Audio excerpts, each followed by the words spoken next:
22-year-old Meta Justin from the Democratic Republic of Congo was already living a hard life in one of Uganda's refugee settlements. When the Ugandan government announced measures last year to control the spread of COVID-19, life got even harder. With little or no work available to locals, Meta, who previously survived on casual labor outside the settlement, had no income to supplement the aid his family was given. For Meta, who lived with 5 siblings and a jobless father, it was the hunger that almost got him to take his life. We slept 2 times without 2 days without eating food.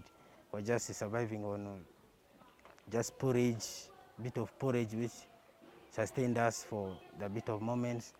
And we really, I really, by then I was like, if it's like this, which means it's useless for me to stay in this world. Mamoru Jackson, a refugee from South Sudan, says it was the lack of human interaction that pushed him to the wall. Having fled to Uganda with a younger brother, leaving his parents in South Sudan, Mamoru wasn't ready to assume the role of a parent. Actually, that thought came into my mind. Why? Because I feel like I'm alone in this world. And also the work at the home, because I was the only elder person, the other brother of mine is still very young. I feel overwhelmed. Malay Ali, a psychologist and counselor, says both Justin's and Jackson's conditions were deepened due to the thought of not being cared for after separation from family. He outlines the underlying issues.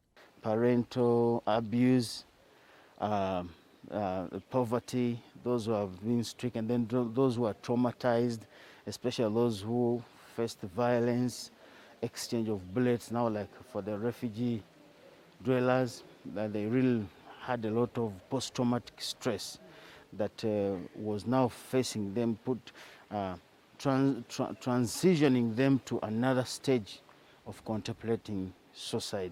Psychologists say the contemplation of suicide takes place in stages.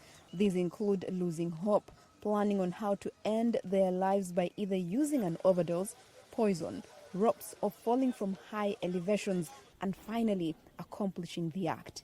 It is at the second stage that psychologists say people at risk must get the attention they need to prevent them going through with suicide. Illnesses, for example, like depression, in African cultures are not recognized as mental illnesses.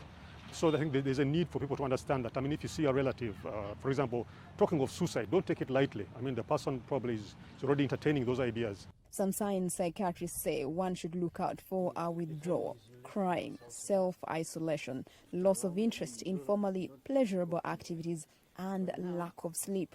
Halima Athumani for VA News, Kampala, Uganda.